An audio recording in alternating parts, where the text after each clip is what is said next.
जय हिंद दोस्तों, उम्मीद है कि आप सभी लोग अच्छे होंगे। इस चैनल पे आप सभी लोगों का हार्दिक स्वागत है, अभिनंदन है। दोस्तों आज की इस वीडियो में हम लोग बात करेंगे बिहार सरकार के द्वारा निकाली गई इंटर लेवल के पदों पे भर्तियों के संबंध में। दोस्तों इसका तात्पर्य ये हुआ कि बिहार सरकार के अधीन यानी बिहार जो स्टेट है, स्टेट गवर्नमेंट के अधीन जितने भी आपके विभाग हैं उन सभी विभागों में केवल कक्षा 12 पास उम्मीदवारों को भर्ती करने के लिए सरकार ने नोटिफिकेशन जारी किया है और साथ ही इच्छुक उम्मीदवारों से ऑनलाइन आवेदन पत्र भरने के लिए भी आमंत्रित किया है।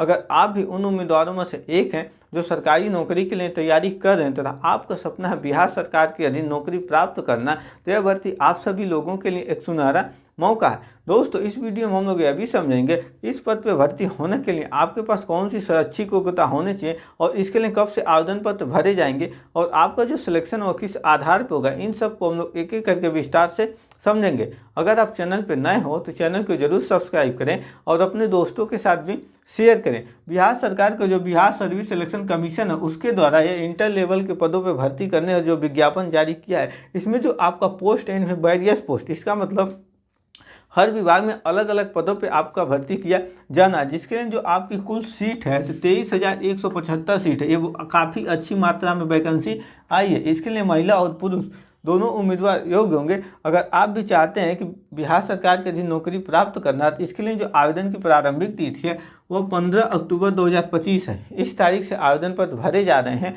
और यह चलेगा 27 नवंबर 2025 तक। अगर आप आवेदन करना चाहते हैं तो इसकी आधिकारिक वेबसाइट www.bssc.bihar.gov.in इस वेबसाइट पर जाकर आवेदन कर सकते हैं अथवा डिस्क्रिप्शन में दिए गए अप्लाई लिंक पे भी क्लिक कर आवेदन कर सकते हैं। अगर आप आवेदन करते हैं तो सभी वर्गों के जो उम्मीदवार हैं उन्हें आवेदन शुल्क के रूप में केवल 100 रुपये जमा करने होंगे। इसके लिए जो आपके पास शैक्षिक योग्यता होने चाहिए, जैसा कि इसके नाम से ही स्पष्ट है इंटर लेवल, तो आप किसी भी विषय से किसी भी वर्ग से कक्षा 12 यानी इंटरमीडिएट पास किए रहेंगे और साथ ही इसमें अलग अलग आपका पोस्ट है, तो हर पोस्ट के लिए कोई ना कोई आपसे तकनीकी योग्यता मांगा है। इसमें आपसे सर्टिफिकेट नहीं मांगा है, केवल आपके पास इसकी जानकारी होना चाहिए। जैसे मान लीजिए आप लिपिक वर्ग के लिए यानी कलर के लिए आवेदन करते हैं तो कलर के में आपसे इसमें इंटर तो आपका रहेगा ही रहेगा, प्लस आपको टाइपिंग की आपके पास जानकारी होना चाहिए जिसमें हिंदी और इंग्लिश शामिल है। दोनों में से कोई एक टाइपिंग आपको आना चाहिए, जिसका एग्जाम आपका आगे होगा जो स्किल टेस्ट यानी टाइपिंग टेस्ट में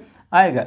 इसके लिए जो आपकी न्यूनतम उम्र है सभी वर्गों के उम्मीदवारों के लिए 18 साल न्यूनतम उम्र है। 18 साल की जो आपकी उम्र है 1 अगस्त 2025 को हो जानी चाहिए और जो मैक्सिमम उम्र है वो अलग अलग कैटेगरी के लिए अलग अलग है, जिसमें जनरल वर्ग से अगर आप आते हैं और पुरुष उम्मीदवार हैं तो आपकी मैक्सिमम उम्र 37 साल से अधिक नहीं होनी चाहिए। वहीं पे फीमेल के लिए 40 साल से अधिक नहीं होनी चाहिए। ये जनरल के लिए है।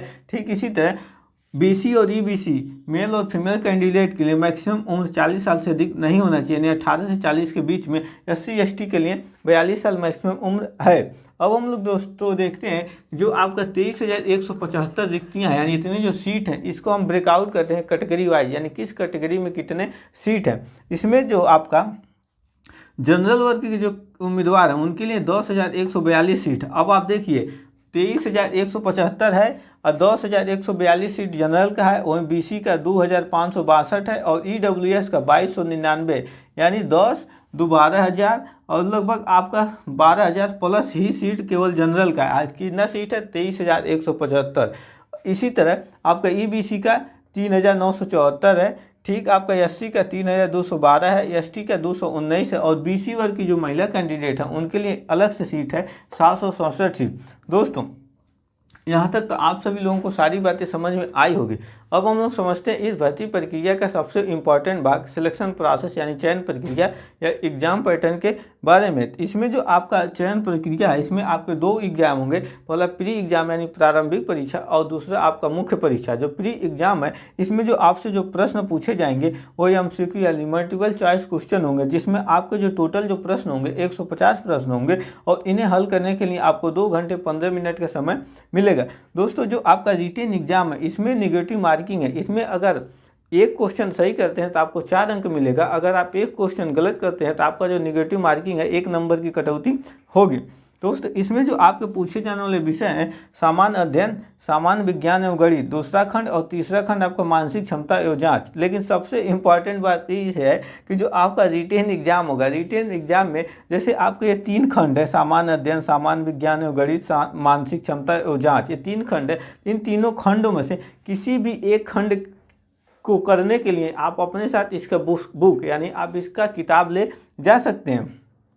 ये मैं नहीं कर रहा हूँ, इस भर्ती के जो नोटिफिकेशन है उस नोटिफिकेशन का जो आपका पेज नंबर 14 पे आपका लिखा है कि बिहार कर्मचारी चयन आयोग परीक्षा संचालन नियमावली 2010 की कंडिका 12 के आलोक में आप सभी लोग इन तीनों खंडों में से किसी भी एक खंड को करने के लिए इसका पुस्तक जो आपका एनसीईआरटी का हो सकता है, आईसीएसई का हो सकता है और आपका जो स्टेट बोर्ड है उसका बुक हो सकता है, यानी उस प्रकार उसका बुक हो सकता है। तो इसमें से किसी भी एक खंड को हल करने के लिए जो आपको कठिन लगता है उस खंड को हल करने के लिए आप एक अपना पुस्तक यानी अपना किताब ले जा सकते हैं, परंतु केवल किताब ही आप ले जाएंगे, गाइड वगैरह आप नहीं ले जा सकते हैं।